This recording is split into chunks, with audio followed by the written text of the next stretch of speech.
بسم اللہ الرحمن الرحیم۔ اللہ تعالی کے نام سے شروع جو بڑا مہربان اور نہایت رحم کرنے والا ہے۔ محترم ناظرین، آج کا واقعہ حضرت شعیب علیہ السلام کے بارے میں ہے۔ حضرت شعیب علیہ السلام کی والدہ حضرت لوط علیہ السلام کے اولاد میں سے تھی۔ ان کی والدہ کا نام نوبہ اور دادا مدین بن ابراہیم علیہ السلام سے۔ مدین حضرت ابراہیم علیہ السلام کے بیٹے ہیں جو ان کی تیسری بیوی میں سے ہیں، جن کا نام ابراہیم علیہ السلام نے حضرت سارہ کی وفات کے بعد اور اس سے شادی کی تھی۔ ان میں سے آپ کی 6 اولادیں تھیں، جن میں سے ایک مدین تھی۔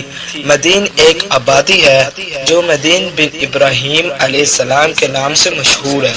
اسی سرزمین پر قوم سمود اور عاد آباد تھی، جن کو اللہ تعالی نے بے شمار نعمتوں سے نوازا تھا، لیکن وہ اللہ تعالی کی نافرمانی کرتے تھے، اس لیے اللہ تعالی نے ان قوموں کو صفائی ہستی سے مٹا دیا۔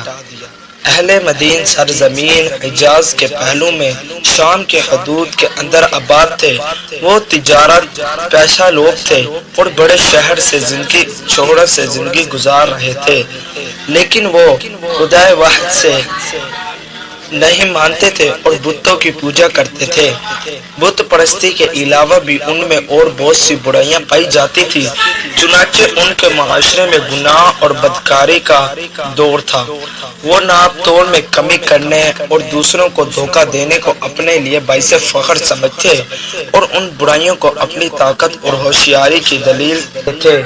دوسرے شہروں سے آنے والے قافلوں کو لوٹتے، ان کی عورتوں کو بندیاں بنا دیتے، بچوں کو غلام اور مردوں کو جنگلوں میں بے سہارا چھوڑ دیتے۔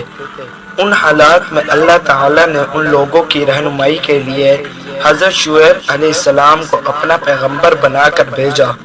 انہوں نے لوگوں کو گناہوں کے منع فرمایا اور انہیں خدا کے عذاب سے ڈرایا۔ حضرت شعیب علیہ السلام بکریاں چرایا کرتے تھے۔ آپ ہی نے سب سے پہلے تولنے کے لیے ترازو ایجاد کی، اور آپ علیہ السلام ان 5 پیغمبروں میں سے ہیں جنہوں نے عربی زبان میں تبلیغ کی، جن میں حضرت ہود علیہ السلام، حضرت صالح علیہ السلام، حضرت اسماعیل علیہ السلام اور حضرت شعیب علیہ السلام اور ہمارے پیارے نبی حضرت محمد صلی اللہ علیہ وسلم شامل ہیں۔ مفسرین نے حضرت شعیب علیہ السلام کو خطیب الانبیاء کا نام دیا ہے، کیونکہ وہ وعظ نصیحت کے وقت بڑے ملائم اور شیرین زبان میں بات کرتے تھے، اور ان کا استدلال بڑا دل نشیں اور مؤثر تھا۔ وہ اپنی قوم کو اللہ تعالی کی عبادت کرنے اور ظلم سے باز رہنے کی تلقین کیا کرتے تھے۔ پہلے مدین حضرت شعیب علیہ السلام کی باتوں کا مذاق اڑاتے اور کہتے، اے شعیب، جو نماز تم پڑھتے ہو، کیا وہ یہ کہتی ہے کہ ہمارے پہلے خدا کے جن کو ہمارے باپ دادا پوجتے چلے آ رہے ہیں ہم ان کو چھوڑ دیں، یا اپنے اموال کے بارے میں کوئی دوسرا طریقہ عمل اختیار کر لیں، کم تولنے سے باز رہیں اور اس کے نتیجے میں نقصان اٹھائیں؟ نہیں، ہم سے یہ نہیں ہوتا۔ ہم تمہاری بیشتر باتوں کو نہیں سمجھتے، پھر تم ہمارے معاشرے میں ایک کمزور اور ناگوار شخص ہو کر اگر تمہارے اہل و عیال نہ ہوتے تو جو باتیں تم کرتے ہو ان کی سزا کے طور پر ہم تمہیں سنسار کرتے۔ تاہم لوگوں کی توہین اور غلط الفاظ سے حضرت شعیب علیہ السلام کے رویے میں کوئی تبدیلی نہیں آئی۔ وہ ایک مہربان باپ کی طرح کے جو اپنی اولاد کو نصیحت کرتا ہے، ان لوگوں کو وعظ نصیحت کرتے رہے اور ان کی خیر خواہی اور رہنمائی میں کوئی کسر اٹھا نہ رکھی تھی، یعنی کہ کوئی کسر نہ چھوڑی، لیکن ان لوگوں نے آپ کی مخالفت کرنے میں کوئی کمی نہ کی اور تبلیغ کے کام میں باز نہ آئے روکنے سے۔ وہ راستے میں بیٹھ جاتے اور لوگوں کو حضرت شعیب علیہ السلام کے پاس جانے اور ان پر ایمان لانے سے روکتے اور انہیں قتل کی دھمکیاں دیتے تھے۔ رفتہ رفتہ حضرت شعیب علیہ السلام سے ان کی قوم کا یہ جھگڑا بڑی نازک شکل اختیار کر لیا، یہاں تک کہ انہوں نے آپ کو واضح طور پر کہہ دیا کہ تم اپنے دین ترک کر دو اور ہمارا دین قبول کر لو، ورنہ ہم تمہیں اور تم پر ایمان لانے والوں کو اپنے شہر سے نکال دیں گے۔ ان حالات میں حضرت شعیب علیہ السلام اس قوم کے ایمان لانے سے نا امید ہو گئے تھے اور سمجھ گئے کہ ان کی باتیں ان سیاہ دلوں لوگوں پر اثر نہیں کریں گی، لہٰذا انہوں نے پروردگار عالم سے دعا کی کہ وہ اس قوم کو اس کے کفر کی سزا دے اور عذاب میں مبتلا کر دیں۔ خدا اللہ تعالی نے ان کی یہ دعا قبول فرمائی اور اہل مدین پر زلزلے کی صورت میں عذاب نازل کر دیا، چنانچہ زمین بڑی زور سے درکنے لگی اور اس سے بیشتر کہ وہ سنبھل سکیں اور اپنے بچاؤ کی کوئی تدبیر کریں۔ عذاب ان پر مسلط ہو گیا اور وہ اپنے کفر اور گناہوں کے سبب اپنے انجام کو پہنچے، لیکن حضرت شعیب علیہ السلام اور ان پر ایمان لانے والے لوگ اس عذاب خداوندی سے امان میں رہے۔ حضرت شعیب علیہ السلام کو ایک دوسری قوم اصحاب ایکا کی طرف بھی بھیجا گیا، جن کی طرف پہلے بھی رسول بھیجے گئے تھے۔ ان کو اصحاب ایکا اس لیے کہتے ہیں کہ وہ ایک جنگل میں رہتے تھے، وہاں مچھلی، اونٹ اور 12 سنگ لومڑی رہتے تھے اور یہ سرسبز جنگل تھا۔ یہاں سے ایک راستہ یقین اور فلسطین کو جاتا تھا۔ اصحاب ایکا کے طور طریقے بالکل اہل مدین جیسے ہی تھے، چنانچہ ان کی دیکھا دیکھی یہ بھی سرکش ہو گئی اور جن برائیوں میں وہ لوگ مبتلا رہے تھے وہ ان میں بھی موجود تھی۔ تاہم حضرت شعیب علیہ السلام نے خدا کے حکم پر عمل کیا اور انہیں اس کی طرف بلانے لگے، لیکن ان لوگوں نے جواب میں کہا، بلا شبہ تم پر جادو کر دیا گیا ہے، تم بھی ہم جیسے ایک انسان ہو اور ہم تمہیں جھوٹا سمجھتے ہیں۔ اگر تم اپنے دعوے میں سچے ہو تو آسمان کا ایک ٹکڑا ہمارے سروں پر گراؤ اور ہمیں ہلاک کر دو۔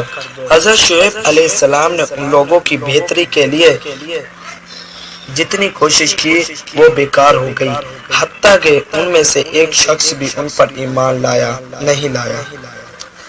تب خدا نے ان پر شدید گرمی مسلط کر دی کہ جس کے پیچھے پانی جوش کھانے لگے۔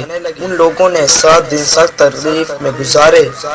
اسی دوران بادل کا ایک ٹکڑا آسمان پر نمودار ہوا اور اس کی طرف سے ٹھنڈی ہوا آنے لگی۔ یہ دیکھ کر وہ لوگ گرمی سے بچنے کے لیے اس بادل کے نیچے جمع ہو گئے۔ عین اسی وقت خدا کے حکم سے اس بادل سے آگ برسنے لگی، جس نے اس سرکش قوم کو اس کے کردار کو تباہ کر دیا اور دیکھتے ہی دیکھتے ان کو جلا کر خاک کر دیا اور کوئی باقی نہ رہا۔ جب رسول اللہ خاتم النبیین صلی اللہ علیہ وسلم کے سامنے حضرت شعیب علیہ السلام کا ذکر ہوتا تو وہ فرماتے تھے کہ وہ خطیب پیغمبر ہوں گے۔ جب اصحاب ہو گئے تو آپ علیہ السلام ان لوگوں کو جو آپ پر ایمان لائے تھے لے کر مدینہ اور پھر واپس مدین چلے گئے۔ رسول خدا صلی اللہ علیہ وسلم سے منقول ہے کہ شعیب علیہ السلام خدا کی محبت میں اس قدر روئے کہ نابینا ہو گئے۔ اللہ نے ان کو بصارت واپس عطا فرمائی، پھر اس قدر روئے کہ نابینا ہو گئے، پھر ان کو بینائی دی۔ 3 بار اسی طرح ہوا۔ چوتھی مرتبہ حق تعالی نے ان کو وحی کی کئی، اے شعیب کب تک ایسے کرو گے؟ اگر جہنم کے خوف سے گریہ کرتے ہو تو میں نے تم کو امان دی، اور اگر وحشت شوق میں روتے ہو تو میں نے اس کو تمہارے لیے جائز کیا۔ حضرت شعیب علیہ السلام نے کہا، اے میرے پروردگار، تو جانتا ہے کہ میری یہ گریہ نہ جہنم کے ڈر سے ہے اور نہ ہی جنت کے شوق سے، میں بلکہ تیری محبت میرے دل میں بسی ہوئی ہے۔ اسی وقت وہی ہوئے کہ میں اس سبب سے اپنے کلیم موسیٰ بن عمران کو تمہارے پاس بھیجتا ہوں۔ میں اپنے موسیٰ کلیم کو تمہارے پاس بھیجتا ہوں تاکہ وہ تمہاری خدمت کرے۔ حضرت موسیٰ علیہ السلام کیسے اور کب حضرت شعیب علیہ السلام کے پاس پہنچے، جیسے ہم حضرت موسیٰ علیہ السلام کے پہلے بھی ویڈیو ڈال چکے ہیں، وہ آپ دیکھ لیں۔ ایک روایت کے مطابق حضرت شعیب علیہ السلام کی عمر مبارک 282 سال ہوئی اور آپ کا مزار چلنے واقع ایک جگہ پر ہے جسے وادی شعیب کہتے ہیں۔ امید کرتا ہوں کہ آج کی ویڈیو آپ کو پسند آئی ہوگی۔ اگر ویڈیو اچھی لگی ہو تو ہمارے چینل کو ضرور لائک کریں اور اپنی رائے کا اظہار کمنٹ میں ضرور کیجیے گا۔ اللہ حافظ۔